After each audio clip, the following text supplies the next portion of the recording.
Hello and welcome back to the another episode of Daily News Quiz Analysis for IAS Prelims 2025. It is 17th March today, and in this video we are going to solve some important questions which are very much relevant for your preparation. But before we'll start our discussion, I would like to give the brief introduction about this initiative so that if you are new to our channel you will get more connected with us. You know, Basically in this video we are going to discuss three types of questions, and these questions would be taken from three different sources.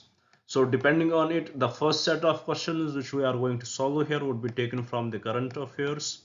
You know what we are going to do here?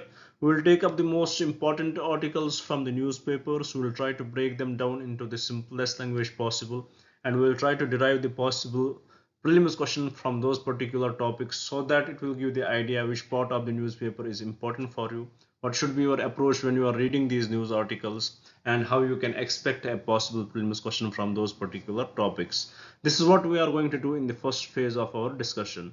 After solving questions with respect to current affairs, we will shift our approach to the another part. Here we will discuss questions from the static portion.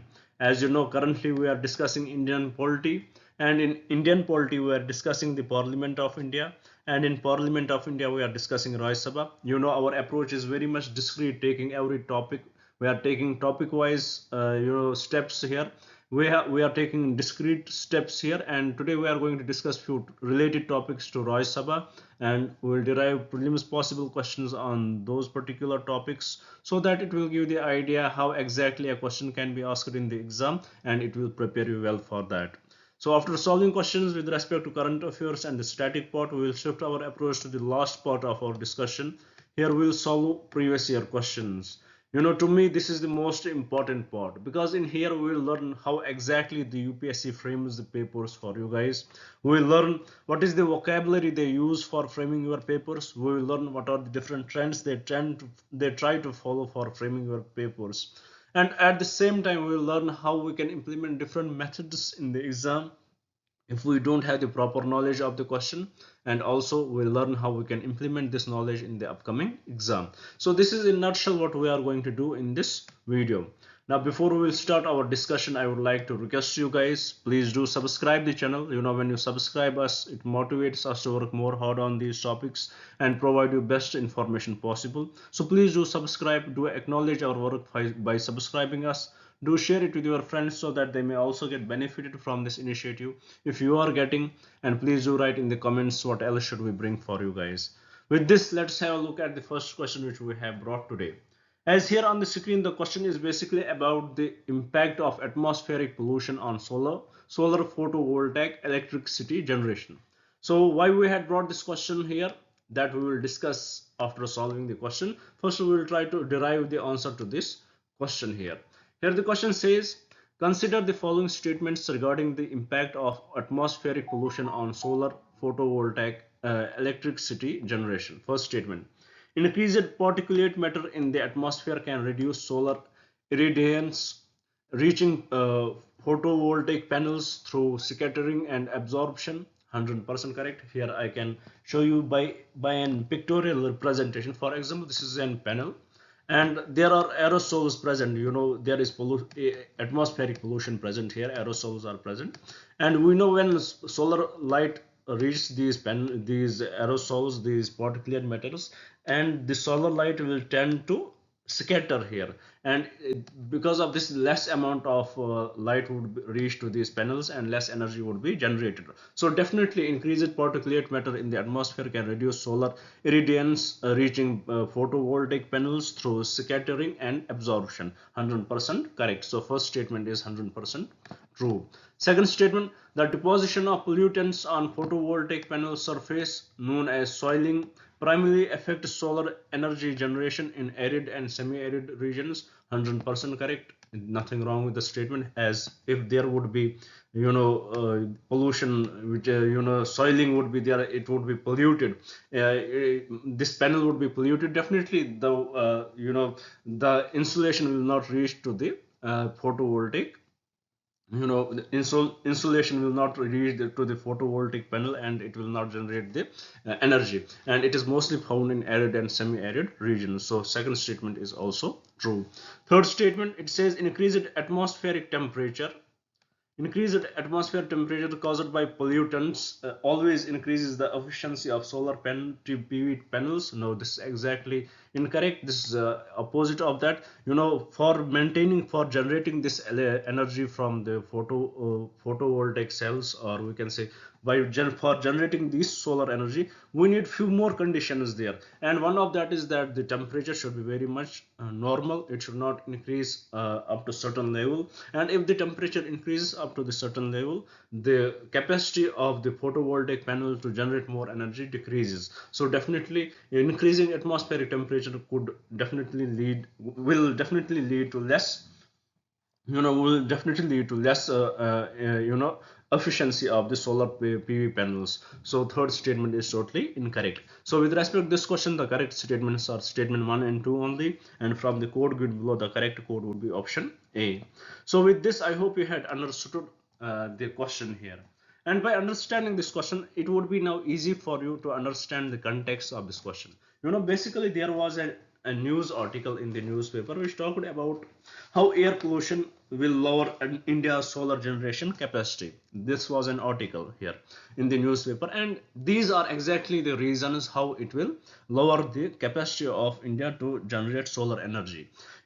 India being a tropical country, we are supposed to achieve the solar energy at the highest levels. There's the bright sunny days which we receive. It is approximately 300 days per year are our bright sunny days. But at the same time, we know that the India is mostly affected by the global warming. The pollution in India is very much increasing. We know we have highly polluted countries, and because of this discussion which we did through this question, you could easily connect it how this pollution can decrease the amount of solar energy generated, the amount of solar energy which we can generate, and also how it can impact our ambitious plans which we are planning for example, by 2030 we are planning that 50% of the electricity should be from the non-fossil fuels, and most of them should be from the solar energy. So if our country is getting polluted, and if it is going to impact the solar generation,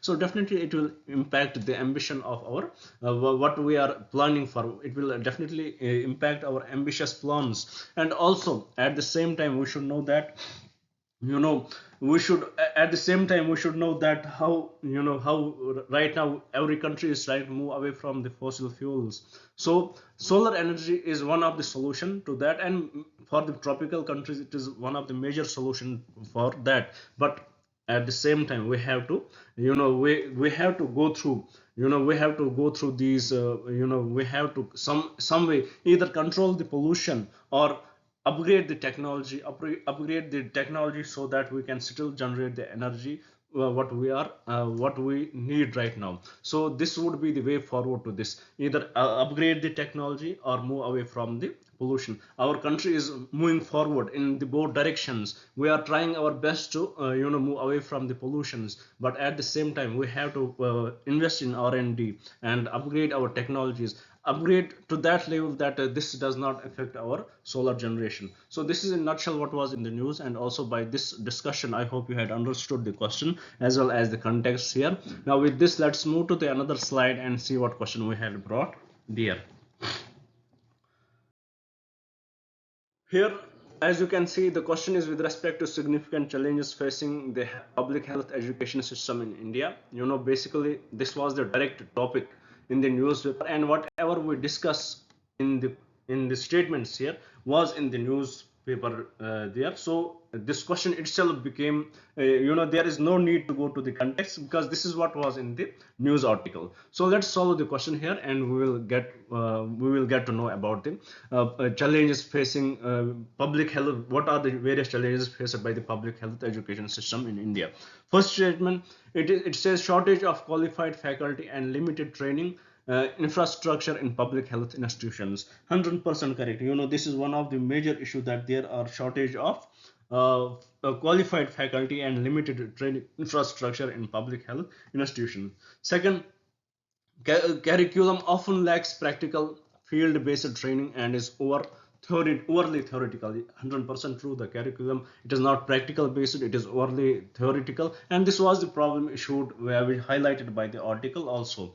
Third statement, inadequate integration of traditional Indian system of medicine with the public health education. 100% correct. There is inadequate integration of traditional Indian system of medicine with public health education. Then the fourth statement, it says a lack of standardization and quality assurance mechanisms across public health education programs. 100% correct. There is no no, there is a lack of regulatory oversight in this, so definitely fourth statement is also correct. So with respect to the significant challenges facing the public health education system in India, all the four statements are correct, and from the code given below, the correct code would be option D, that is 1, 2, 3 and 4. So this was the discussion. Actually, in this news article there was discussion what are the various challenges faced by Indian public health education system. If we will look at it, it was least it was least interested by the government itself from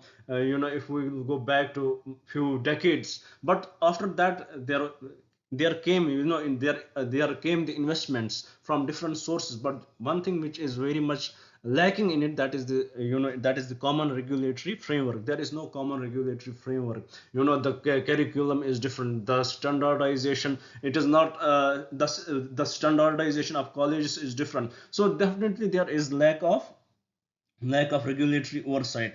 And also, when the students get graduated from these courses, they have no job opportunities, they have no job securities. So these are various challenges which are faced in this sector, and these are the challenges which are needed to be taken care of. The government should frame a central body which would control the public health education system in India. Public health, health of the protecting, and by public health we should, what does it mean, public health education?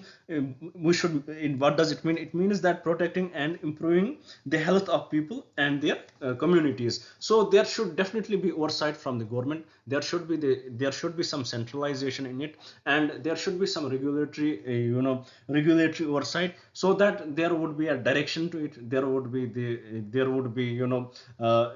be some discipline in it, and also there should be job guarantees from the government. These challenges should be taken care of by the government. So with this, I hope you had understood the question as well as the context of the question. This is what was in the news article today. So it becomes important for us to understand what public health education system is, what public health is in fact, what are the challenges faced by it in India. So with this, let's move to the another slide now and see what question we had brought there. Here the question is with respect to these locations which were in the news. Latakia and Tortoise have been frequently in news. So why they are in news? Let's see to which country they belong to.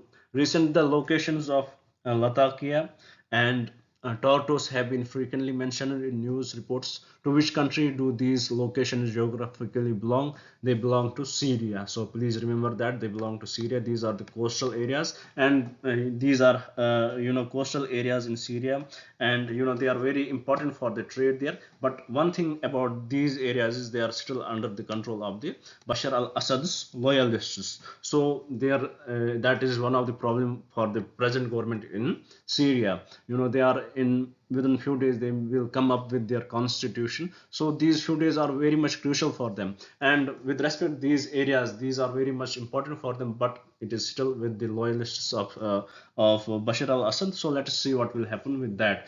So why we brought this question? To make you understand these location based questions do come in the exam, so please remember these important location based questions. Do search them on the map where they are located. With this, let's move to the another slide and see what question we had brought there. Here the question says, consider the following statements regarding the vulture conservation sanctuaries in India. Basically there is only one vulture conservation sanctuary in India, that is Ramade Varabata Vulture Sanctuary, and it is located in the state of Karnataka, not in Andhra Pradesh. So first statement would be definitely incorrect. So let's solve the question here. because there was picture of them on the newspaper. So it becomes important for us to understand the vulture conservation sanctuary in India. So let's solve the question here. Here the question says, consider the following statements regarding the vulture conservation sanctuaries in India. First statement, the Ramadevara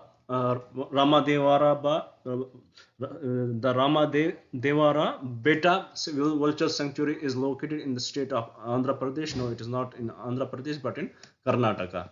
So first statement is incorrect.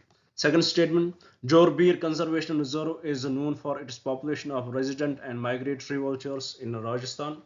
Nothing wrong to assume that, we can mark it correct. And also here, we know that option 1 is incorrect. We can eliminate option A, we can eliminate option C, and we can eliminate option D. We are left with 2 and 3 only, and that would be the correct answer. And second statement is true. Now let's have a look at the third statement. Vultures in India have primarily declined due to use of veterinary drug diclofenac. 100% correct, and this was one of the major news few years back. So 100% it is true. So with respect to this question, the correct statements are statement 2 and statement 3 only. And by this, I hope you had understood the question here and also the context of the question. Please do remember about this Ramadevara Beta Vulture Sanctuary, where it is located. It is located in Karnataka, not in Andhra Pradesh. So do remember that. Now with this, let's move to the another slide and see what question we had brought there. Here the question says, arrange the following Indian states, union territories in descending order based on their mangrove cover. Why we are discussing this question? Because there was definitely discussion over it, as the Tamil Nadu's mangrove cover has doubled since years. So it becomes important for us to understand what are the Indian states which have the highest mangrove cover. So with this, we will understand that we will make them in the decreasing order. In this regard, the first would be West Bengal, then would be Andaman and Nicobar, then it would be third Gujarat, and fourth would be Andhra Pradesh. So correct sequence for it would be 1, 3, 2, 4. It would be the correct sequence for this. So with this, I hope you had understood this question also. With this, we had completed the questions with respect to current affairs. I hope you would had liked the I hope you had understood all these questions. Now with this, let's move to the another slide where we will solve the questions from the static portion. As you know, currently we are discussing the Indian polity. So here the question is with respect to the leader of house. It is related to the Rajya Sabha. So as we are discussing Rajya Sabha, we had taken a very, we are discussing Indian polity, and we had taken a very discreet manner in it. We are taking every topic wise discussion, and we are framing questions on that, so that it will give the proper idea, holistic idea, how the questions can be asked on these discrete topics. I hope you are following me. I hope from last few months we are doing this. I hope you would have recorded every question there, because it is going to be a game changer if you have all these questions with you. And if by when your exams would be near, if you will revise these questions will definitely connect you with the paper. And trust me, there could be many questions which can be asked in the exam which can coincide with these questions, or at least the concepts will definitely come. So this is very much important for you. So here today we had reached to the office of the leader of the house. So let's see what it is about through this question. Who is this leader of the house in the Rajya Sabha? Let's discuss about that. Here question says, consider the following statements regarding the leader of the house in the Rajya Sabha. First statement, the leader of the house is always a cabinet minister. This is very extreme statement. Even though the leader of the house is mostly the cabinet minister, but he can be PM also if prime minister is from the Rajya Sabha. He can be any minister who is appointed by the prime minister. So first statement is incorrect. By marking first statement incorrect, we are left with option B and option C only. Now let's have a look at the option 2. It says the leader of the house is appointed by the chairman of the Rajya Sabha. 100% correct. Leader of the house is appointed by the chairman. Leader of the house is appointed by the chairman. No, he is not appointed by the chairman, but he is appointed by the PM of the Rajya Sabha. I had actually marked this statement incorrect. I was assuming that I would mark it correctly, but I had unfortunately, instead of changing chairman to PM, I had kept it chairman. So exactly, it should not have been like that, but it is our mistake, so I will accept it. The leader of the house is appointed by the PM, not chairman. So we are left with only option 3 now. Option 3, option 2 is also incorrect. Option 3, one of the functions of the leader of the house is to arrange government business in the Rajya Sabha. 100% correct. That is exactly the true answer. Fourth statement, the leader of the house is responsible for maintaining discipline and decorum within the house. No, it is not his duty, it is the duty of the chairperson. So fourth statement is also incorrect. So we are left with option 3 only, which should have been which is actually the correct answer to this. While framing this question, I should have marked it PM, but I had marked it as chairman. So no worries, we are left with only option 3, that is the correct answer to this question. So with this, I hope you had understood the leader of house. He is not always the cabinet minister, he can be the PM if PM is from the Rajya Sabha, or he is any minister appointed by PM. Mostly he is cabinet minister, but not always. Then the second leader of, he is appointed by the PM. His function of the, what is the function of the leader of the house? Leader of the Rajya Sabha is the, his function of the leader of the house is to arrange government business in the Rajya Sabha. And by this, I hope you had understood this office. Now with this, let's move to the another slide and see what question we had brought from the previous year questions here.